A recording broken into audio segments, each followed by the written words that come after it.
kay Sleety Boy is yung assist. And kung paano niya, siya yung floor general eh. Especially pagdating sa dulo. Siya yung nagko-control kung paano niya gustong patakbuhin yung team. Kumbaga siya yung bridge ni Coach Olsen dun sa 5 guys na nasa loob ng court. And so far it's been successful para sa kanila, no? Kasi number 1 sila sa bracket nila eh. But pupuntahan naman natin ngayon si MGC. MGC sa lahat ng games nila dito sa entire NCAA ngayong season, hindi pa siya nagkaroon ng game na single digit. And first half, meron na siyang 8 points. And yung 8 points pa na yon, malaki yon para sa Perpetual. Kasi whenever nangangailangan sila ng shoot, si MGC yung nandyan para sa kanila. Second half officially underway. Maraming salamat sa inyong panonood. Anton Rojas, Prince Rivero, and Glycel Calpo, your broadcast team as Abyss and Goho Cruz can't connect. Oh, parang medyo bumaliktad naman ngayon. First possession ng Perpetual, na turnover agad nila. San Beda starting off with Gonzalez, Andrada, Miller, Puno, and Celso. So both teams actually going with their starters for this game. Miller, Andrada. Oh, so both teams with errant passes. Nagtapon parehas ng bola.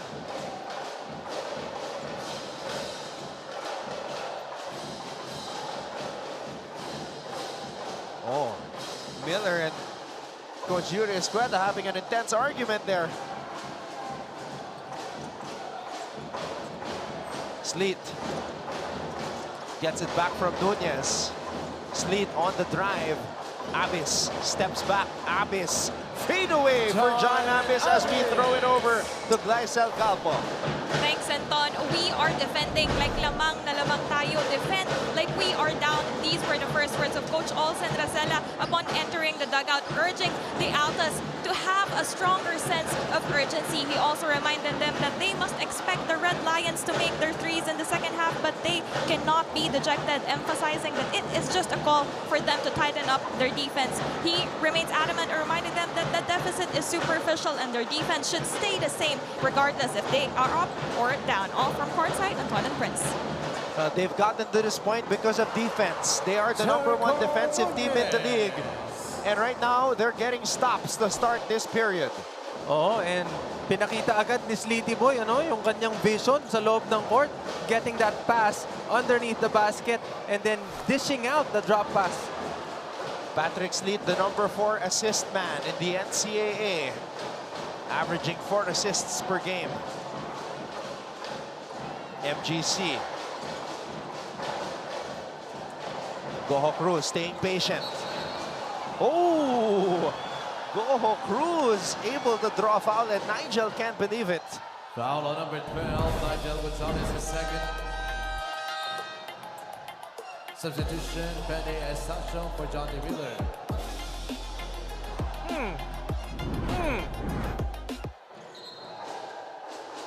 Baka sa angulo ng referee natin, may contact na nangyari. Again, iba-iba tayo ng angle.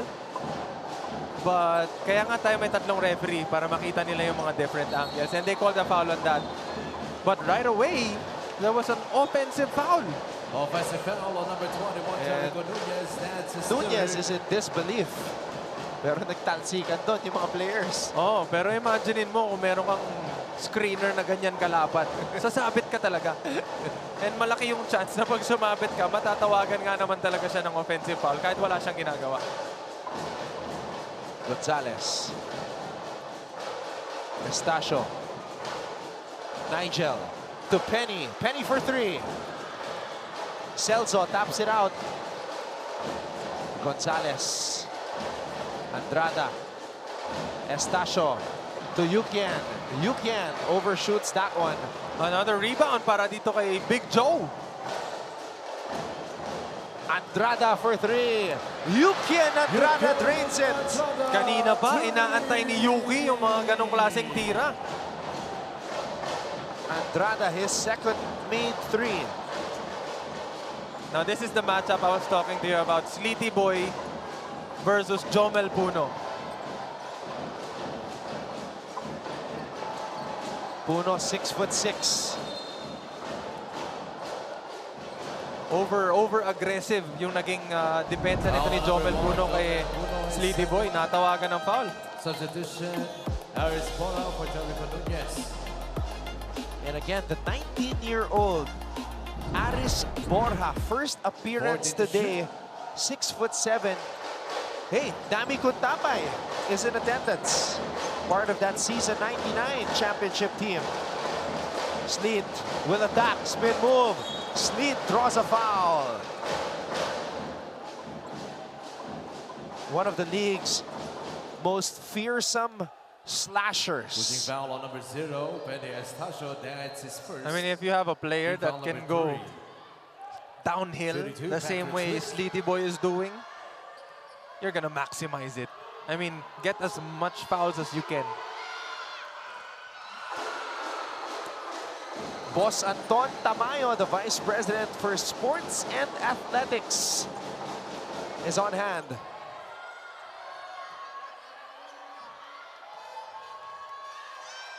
Sleet, second free throw. Rattles out, Abis is there. Oh, Borja! And that was almost his first NCAA basket. Sorry miss there, Prince, for the rookie. Oo, nabigla rin siya na napasaan siya ng bola. I mean, who would have thought na mamimintis ni Sleety Boy yung free throw, di ba? Puno, straight line on that shot, just back ironed it. Nigel, difficult pass. Andrada, catch and shoot. Back-to-back threes for Yuki and Andrada. Ito yung senior connection na meron yung San Beda, Gonzalez already has a teammate to his right that's open. But he looked to the other corner and gave that long pass to Yuki Andrada to knock down another three-pointer. I mean, mainit pa si Yuki. He check muna. Orgo, triple try. And it's San Beda basketball. Yukian is feeling it. Extra pass to Penny. Penny on the drive. Blows the layup. Altas are running. Oh! Errant pass by Sleet. Big Joe. Short. Puno. Spins and scores. The Red Lions are on a rampage. And the Altas call for time.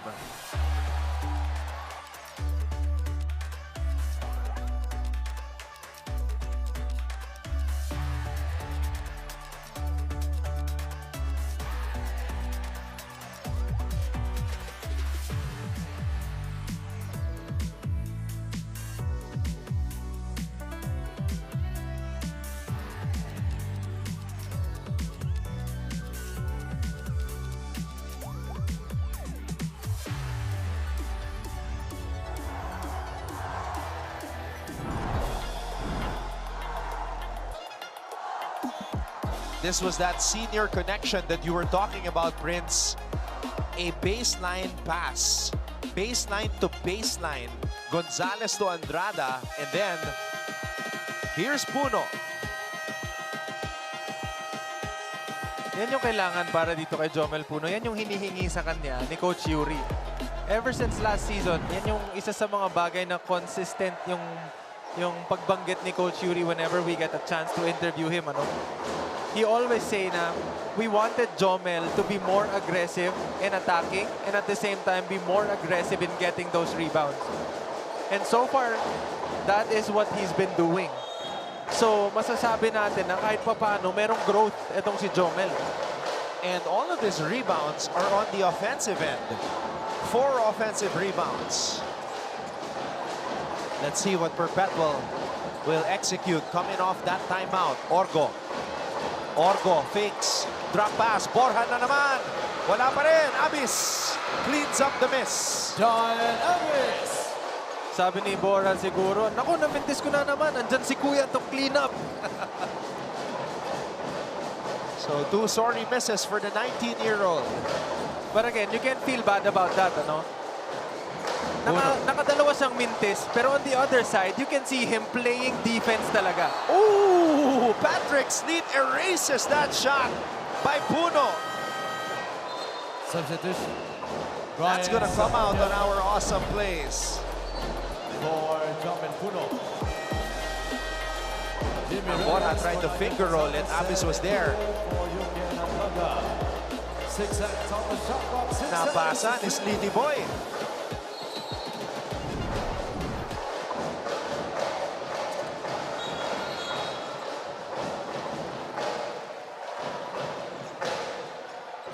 Again, Borja is just 19 years old. So he has so much to learn. Galing dito sa mga veterano niya, alam mo. And mahaba pa ang pagdadaanan niya. I mean, malaki pa yung future na abangan natin galing sa batang to. Orgo. Abis. Abis throws it out. Sleet has to shoot. Sleet from the corner. Patrick Sleet. What did you have for breakfast? Oo, parang he was there to shoot that shot. Makikita mo kung paano dumidepensa sa kanya yung player ng San Beda. China-challenge siya na itira. He has matched his entire output for the whole season in one game. But Estacio responds, slicing through the lane to tie things up. 46 all. Orgo. Abis susubok mula sa labas. Lina with a board. And so far, tahimik pa itong si Brian Sahonia. Estacio straight away. Penny Estacio. Yan yung energy na kinakailangan nito San Beda. 5 threes in the third quarter alone. Sleet dancing, spinning. Abis dropping the ball.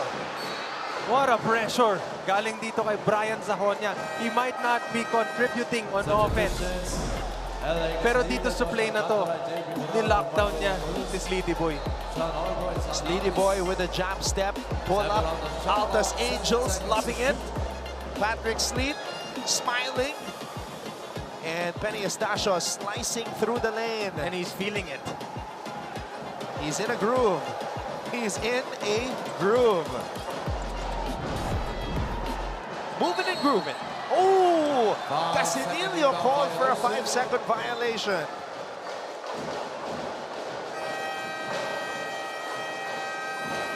Coach Olsen telling the guys, bilisan nyo yung pag-run ng play. We have a timeout. San Beda up by 3.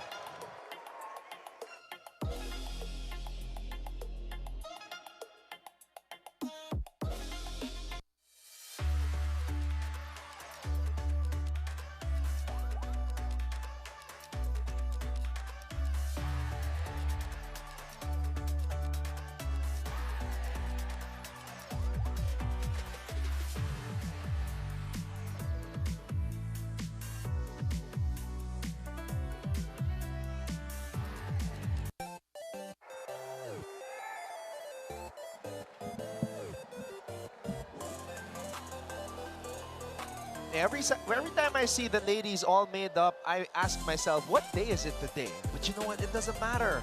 Because when you're in a game like this, where it's the top team against the top team, you gotta look nice. You gotta be dressed to the nines. If you only saw when Prince Rivero was walking into the arena today. Nabanggit pa yun. Papas ba yun sa cutie cam? Oo, medyo pumasyon nga ako kanina. Just imagine, Shea Gilgeous-Alexander tunnel fits in OKC. Yeah. Oo, isa kasi yan sa mga bagay na nilulook forward ng mga athletes natin eh. I mean, if you feel good coming into the game, Yeah. imagine what you feel once you step on the court and it's game time. Di ba? Soon as you walk in, aura plus 3,000. Oo, and syempre, again, yung mga cuties na nanonood ngayon, di ba? Some of them, girlfriend ng mga players natin. And kung yung players natin dumating sa game feeling good, and kasama nila yung significant other nila looking good at the same time, look at the boost of confidence na makukuha nila, di ba? it carries over to the hard court. Oo. Casinillo gets the rebound after that Estacio miss. Oh, Sahonia! Oh! Sahonia! Doberman defense! Estacio. Brian on the drive. Brian loses control. Etule on the move, and that's traveling. Oh, Brian Sahonia, Substitution. like a rabid wolf on defense. Rottweiler. That's a Rottweiler defense. Pero back-to-back stops yan. Kasi prior to this play, he was guarding Patrick Sleet. Diba? And they got a turnover off of Sleet from that defense. Meanwhile, Etule still on the floor after that collision. Oh, he tried to squeeze his body for a sidestep. Pero nung tumama siya dun sa defender, he landed in the same feet. And if that happens, may bago tayong ruling na kailangan mag-land ka sabay. Diba? Sabay yung land ng paa mo sa floor. And in that case, dahil tumama siya dun sa big man, nag-land siya dun sa parehas na paa niya, natawagan ng traveling. Oh! Ball deflected by Jimmy Reyes.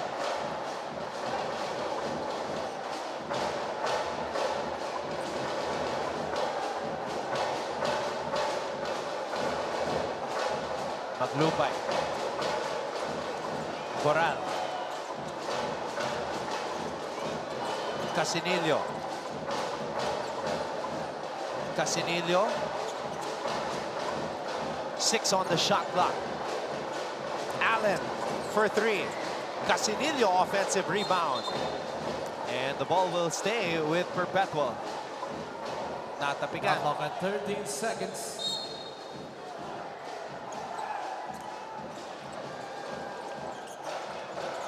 Casinillo throws it out to Josh. JP, catch and shoot. JP Boral drains it. Yan yung mga specialty nito ni JP Boral. Ano? Yung kumukuha siya ng offensive rebounds and yung mga perimeter na pulot-pulot or yung piso-piso na shots na binibigay sa kanya ng depensa. Reyes to ZJ Etule. Rebound Maglupay. Perpetual with a chance to reclaim the lead. Boral against Sahonia. Boral gets it to Josh. Alcantara steps on the brakes. Boral for 3. Pizarro trying to hold on. Estacio picks it up.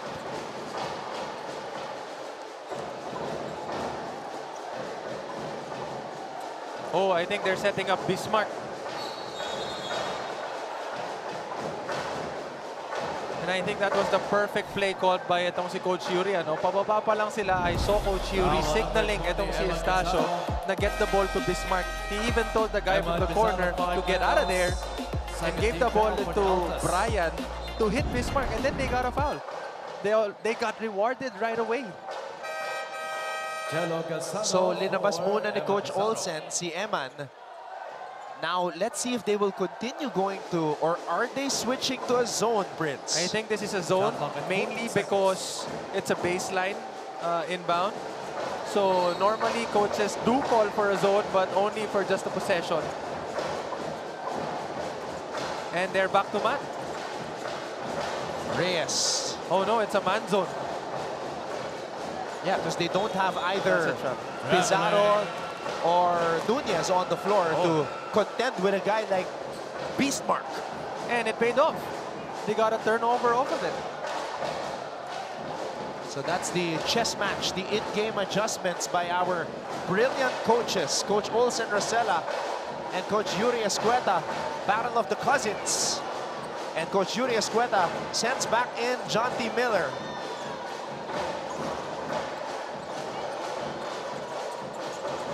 Casinillo. Casinillo for 3. And the ball will stay with the Altas. Dante Miller for Penny Estacio.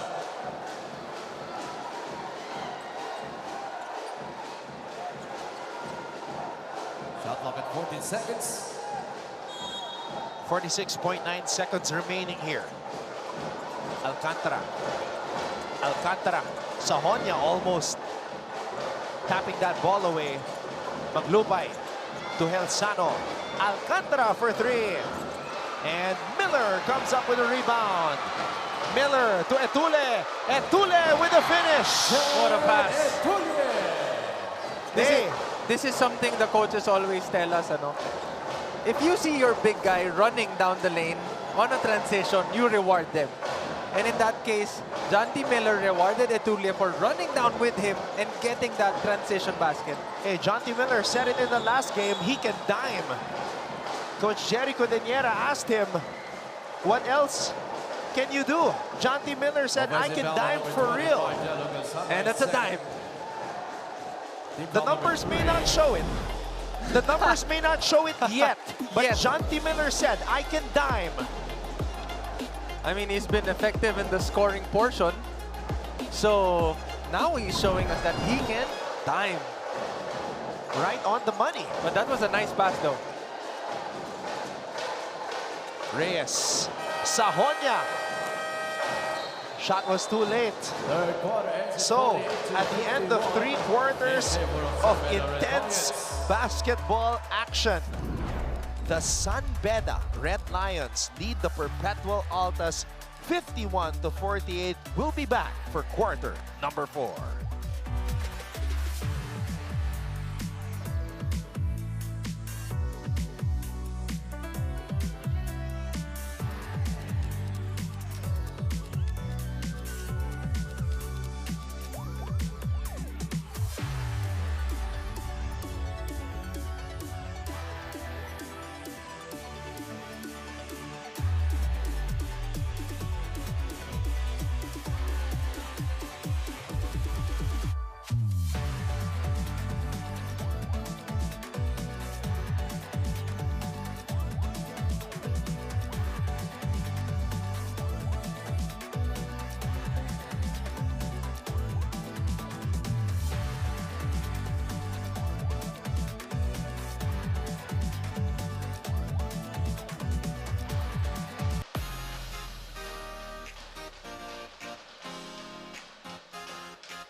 We have the Perpetual Lights with their tablets.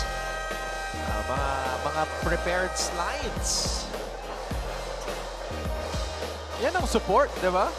May mga ano pa, art signs.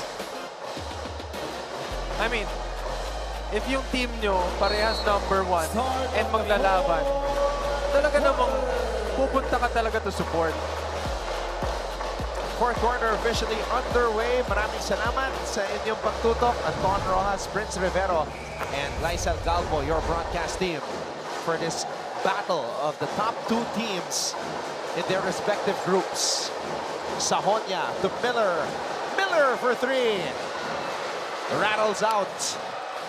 Oh, but he's there to pick up the trash. Jimmy Reyes with an offensive rebound. Sahonia to the beast. Lina missing at the ring.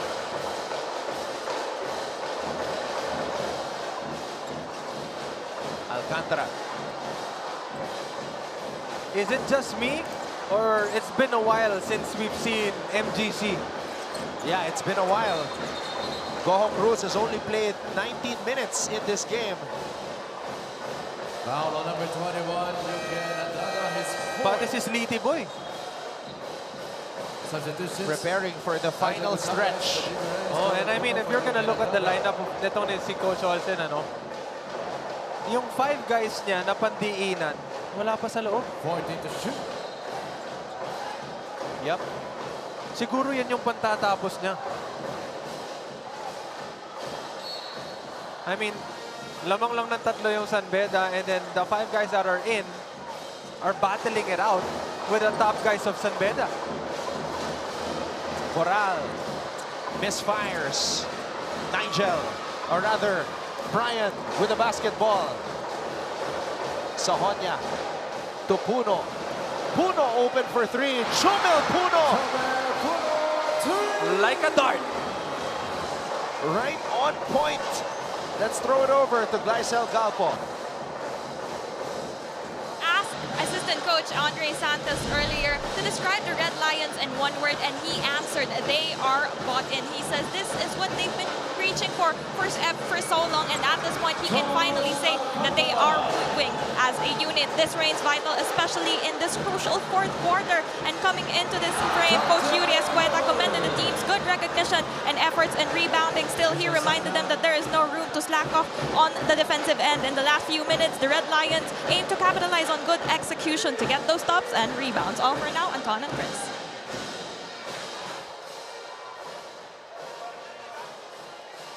Jello Helsano didn't even go back down on the other side of the court. He is in obvious pain, holding on to that left ankle. I didn't see what happened. I didn't see either, but I saw Jonty Miller go flying through the baseline for that finish with two hands. It's a lay dunk. Still the same value. Yep.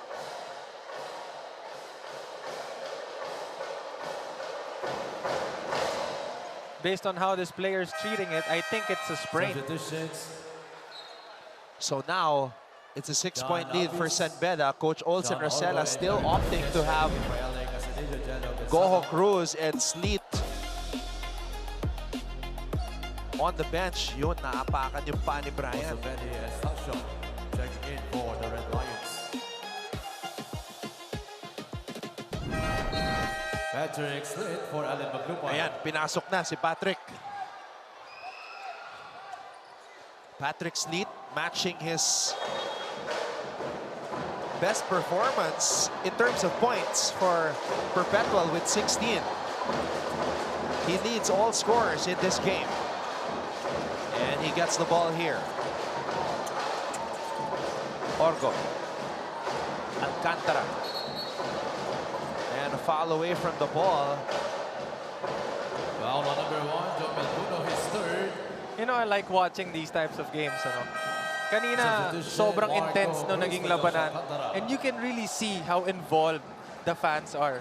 Especially those diehard alumni. How they express their emotions doon sa mga referees, yung mga tawag. I mean, that's them na nandito. Eh, paano yung mga nanonood sa bahay? Ako nga kanina, kinakabahan ako para dito sa parehas na team eh. Diba? So yung mga viewers natin ng mga nasa bahay na nanonood ngayon, sana excited din kayo, kagaya namin, binabati namin kayo. I'm sure they are. Diba? Especially the Perpetualites as Abyss. Oh, he has been something else, showing us a different dimension in his game. Dati catch and shoot, now he's shooting off the dribble. Speaking of shooting off the dribble, Sleet challenging Miller on that shot. Panoorin natin to.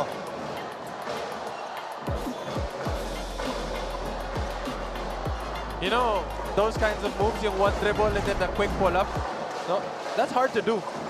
You need perfect balance in order to, you know, to do that move and to execute it well. And lots of practice. Goho Cruz missing on that triple try. And Miller comes up with the rebound. Literally comes up with a rebound. Miller with 5 rebounds in this game. Estacio calling for a Lina pick. Estacio. Abyss snaps it away from Penny.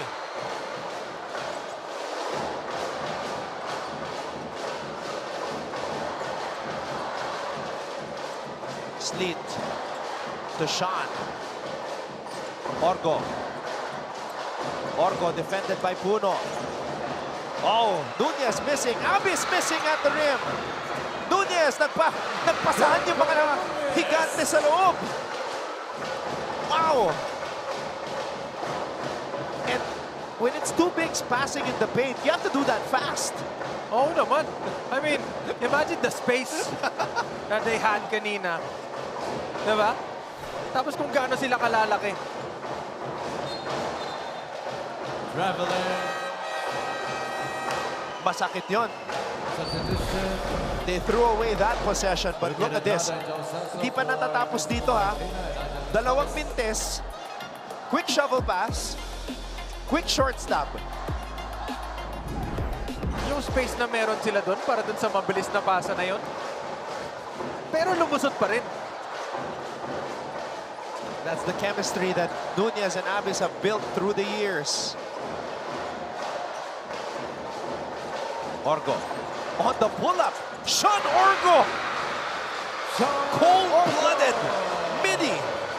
Perpetual maximizing na si John T. Miller yung kumukuha ng point guard nila. Setting both big guys para mag-set ng screen. Miller saves it to the wrong man. Perpetual has the number. Sleet. And Sleet draws a foul.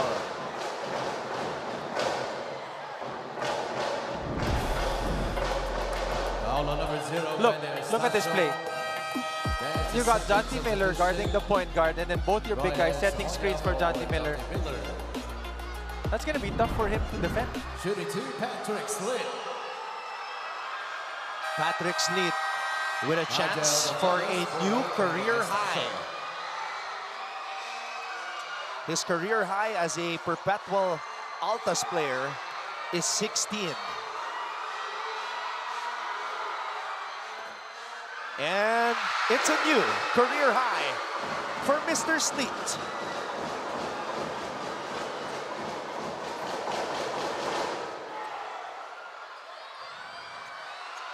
Ito na yung lineup ng Perpetual na sinasabi ko sa iyo kanina, Anton. 5 minutes 20 left in the fourth quarter. Orgo, MGC, Sleet, Nunez, Abis. Patrick Sleet with 18 points today. A new NCAA career high for Sleety Boy. And more importantly, he gives Perpetual the lead. Sahonia to Puno. Puno fakes. Sahonia gets Sleet. Sahonia steps back for 3. Abis with a board. Perpetual gets the stop. Sahonia against Sleet.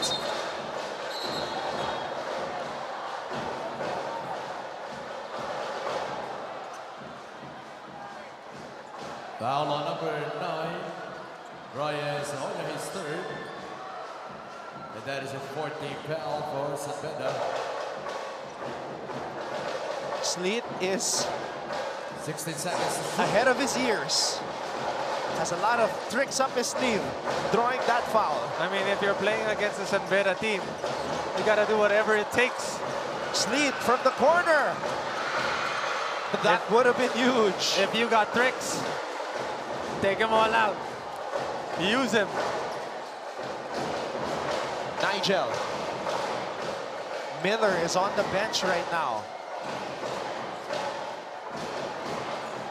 Sahonia for 3. Brian Sahonia can't get it to fall. It's an in and out para kay Brian Sahonia. Perpetual taking it one possession at a time. They are now leading by only 2. This is a huge possession right here for the Altas. Bola na kay Orgo. Orgo to MGC for 3. Halfway down. That would have been huge. So Prince, 2 sorry misses from beyond the arc for Perpetual. 1 from Sleet, 1 from MGC, 2 of their top guys. Isa lang ang masasabi ko dyan, maybe the pressure is getting up to their heads. But again, hindi mo pwedeng sabing Perpetual lang kasi pati sa San Beda, the past few possessions, they've been taking bad shots as well. The shots they are taking are low percentage and at the same time challenged. If you're down by 2, ganyan yung mga shots na hahanapin mo. High percentage shots and a chance to get to the line. Did you see how high up Nigel Gonzalez rose for that lay? That's a lay. Could have been a dunk or an easy tap ring. And more importantly, Gonzalez can give the lead back to the Bedans. One of the most physically imposing and athletic point guards in all of collegiate basketball. 6'1", Nigel Gonzalez. He gives the lead back to Beda. Orgo slips. Orgo has to get it across.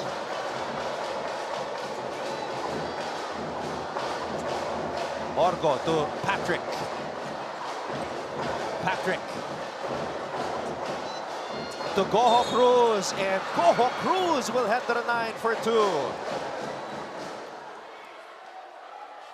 Foul on number 5, Joe Celso, his second.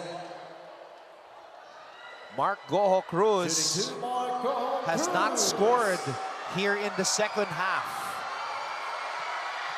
Again, Mark Goho Cruz has not had a single-digit game here this season. He's at 9 points right now.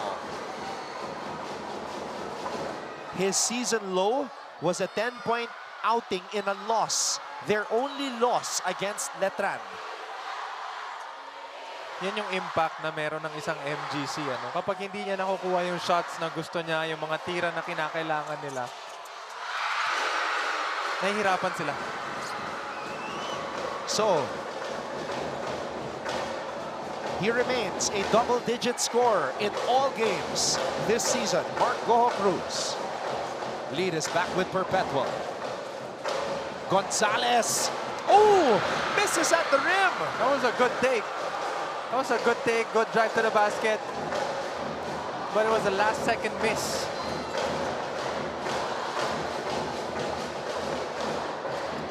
Goho Cruz to Orgo. Orgo accelerates. Orgo kicks it out to Abis. Abis called for traveling. That's a crucial play para dito sa Perpetual, ano? They've had their chances, Prince. Oh, actually, both teams had their chances. Pero somehow, for some reason, parang ayaw mahulog. Ito mga, even the high percentage shots ng both teams natin. Miller is on the bench. Beda's got Gonzalez, Celso, Puno, Estacio, and Andrada on the floor. Estacio with 7 on the shot clock. Penny for 3. Penny, no! And a foul underneath. It looks like it's on either Nunez or Abis. 13th foul para dito sa Perpetual. Nunez, that's his 4th foul. Team foul number 3. Shot clock at 14 seconds. Coach Yuri calls over Janti. It's Miller time. It's got to be Miller time for Beda to emerge victoriously against the top team in Group A, the Perpetual Altas. And again, he already told us before, ito yung moments na gusto niya. 11 points for Miller, leading all Bedans in scoring. Puno fakes. Puno is bumped. Puno misses.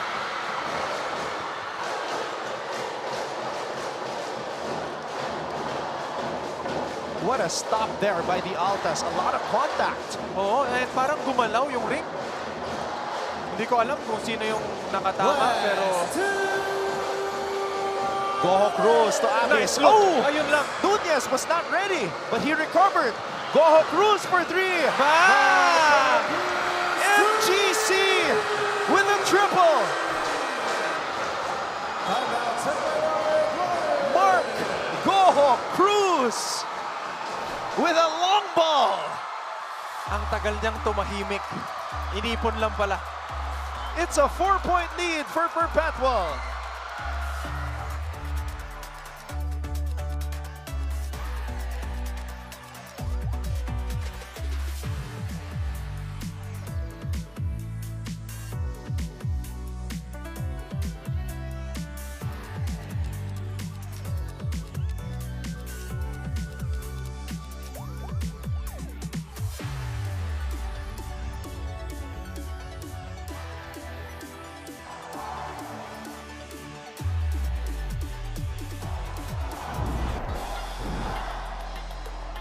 This was a scary moment for the Altas.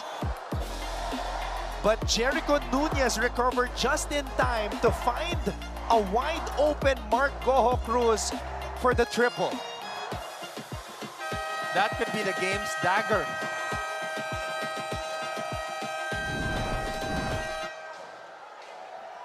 Mark Goho Cruz with 13 points. And Prince, he was scoreless until late in the fourth period.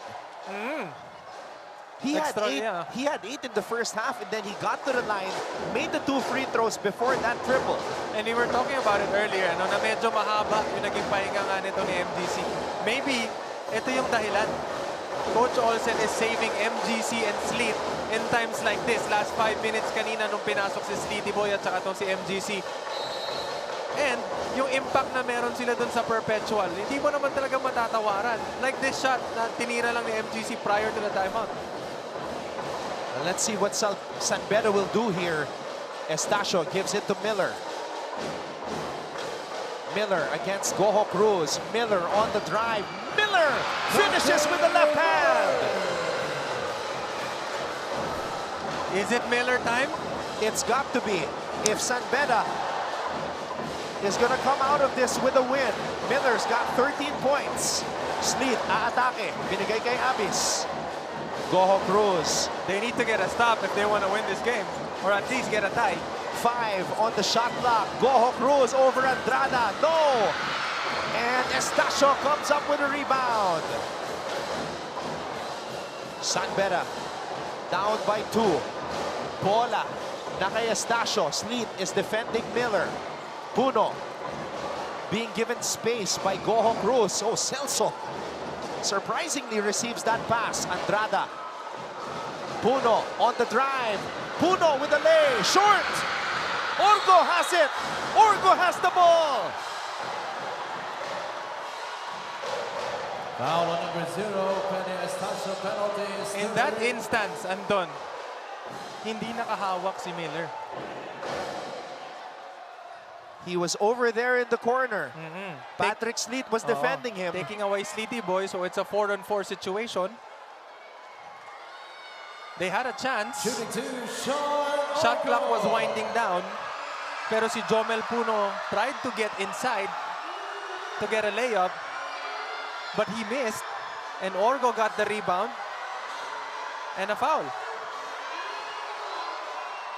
Oh, Orgo missing on the first free throw. Sean Orgo coming into this game, Prince, 7 out of 8 for the season. That was his first free throw attempt today. I mean, at this point of the game, ganito karaming nanonood, for sure there's gonna be pressure. Orgo trying to extend this to a 3-point lead. Orgo does. Substitution. And now Nigel Gonzalez returns as the Vice President for Sports and Athletics. Boss Anton Tamayo looks on. Look at this. Bago pa lang mag-inbound, si Sleety Boy, dinidirect niya na yung mga teammates niya kung sino yung kukunin nilang didepensahan nila. Sinabi niya agad, kunin niyo yung tao niyo, ako nang bahala kay Miller. Akin na to. Inako na ni Sleety Boy yung depensa kay Miller. Patrick Sleet, a career high 18 points today. Ball is with the Red Lions. Andrada for the tie. Yuki Andrada with a long ball. And now Perpetual calls for time. Hindi ko alam kung paano ako magre-react, pero Yuki, isa kang alamat. 64 all with 34.3 seconds left in regulation. And now they're gonna realize kung gaano ka-importante yung missed free throw. They could have been up by 1.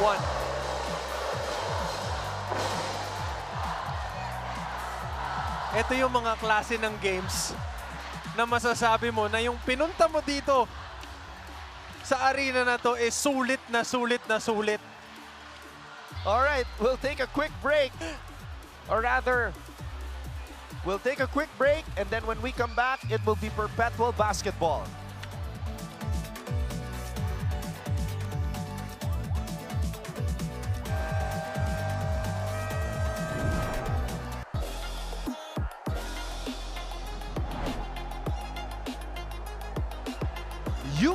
Andrada with a clutch triple. Siyempre, props pa rin kay Nigel, ano? For having that presence of mind na si Yuki yung nag-set ng screen sa kanya and he's popping and he's gonna look for Yuki in times like this. 4 out of 7 prints today from beyond the arc. Yukin was the first Bedan to make a field goal today. Wow! Woo! Perpetual's going to take it full court, Prince. With 34.3 seconds to go. Who do you want the ball to end up to with Perpetual? It's got to be either Patrick or Mark. Right now, the ball is with Sleet. I mean, Sleety Boy has been aggressive from the get-go. Career high 18 points today. Sleet with 6 on the shot clock. Sleet makes his move, spins, kicks it out. Abis has to shoot. Short. Beda gets the spot. Shot clock violation. Beda gets the stop. And they now have a chance to call a timeout because it's a dead ball. Oh boy. Imagine how big that turnover is for Beda.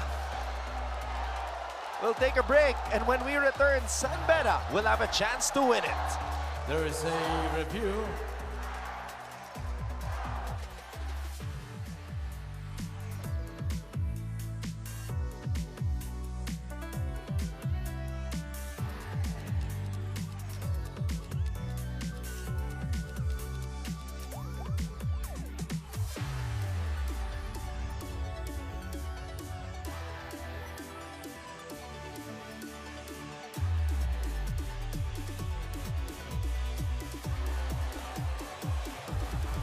So here's the situation. We're looking at the clock right now, Official time 10.6 remaining seconds. in the That's fourth the quarter is official 10.6 time seconds. remaining. Timeout, Beda will have the Andrada. basketball with a chance to win it. Okay, if you are Beda, what kind of shot are you looking for? You have Miller inside, you have Gonzalez, and I think Estacio's inside as well. And then you have Puno. What kind of shot are you gonna look for? You tell me, you're the analyst. I mean, it's 10.6 seconds. Game is tied. I'm gonna go for Miller. Why? He's been effective when you give him the ball, you let him play, give him space. You know he can create. And when he does, sometimes he makes it. And in this game, there are times that he did, and he did make those shots. But they only need a high percentage shot in this play. The higher, the better. So if you have 10 seconds to play, I think I'm gonna go for Miller or Puno. This is a dream scenario for guys like Jonty Miller. For everyone. I mean, this is the moment that when you were a kid, you were counting down from 10, 9, and then taking those last shots in your imagination as if you're winning a game. But a moment like this, you cannot script. And it's in their hands right now. Gonzalez, Miller, Andrada, Etule, and Puno on the floor for Beda. And again, 10 seconds is a long time. A lot of things can happen in 10 seconds. Take note, Perpetual is not yet in penalty. Patrick Sleet is defending Miller. Miller has the ball. Miller is fouled by Sleet. And that's the foul to give, Prince. Okay, can I tell you something? I think that was way too early. Miller wasn't really going for the attack yet. So they could have wasted a little more time, maybe a second or two more before they fouled him. But again, I'm not the one playing. 6.7. That's the official time. And I think they're gonna run the same play. It's gonna be a staggered screen for Miller. So it's Sleety Boy versus Miller. MGC versus Gonzalez. The best of the best going at it. Our referee is trying to clarify something here. Official time remaining is 7.1 So they add a seconds. little bit of time print, 7.1 seconds. Oh, this gives a little bit of, nagkaroon pa ng chance na mag-usap-usap yung mga players dito. They're gonna run it back. Gonzalez to Andrada. Gonzalez has it. Gonzalez for the win. Short. And we're going overtime. At the end of regulation, we are tied at Nagbago yung option. We're going. Nigel Gonzalez tried to body up Goho Cruz. And his floater fell short. We're going to overtime.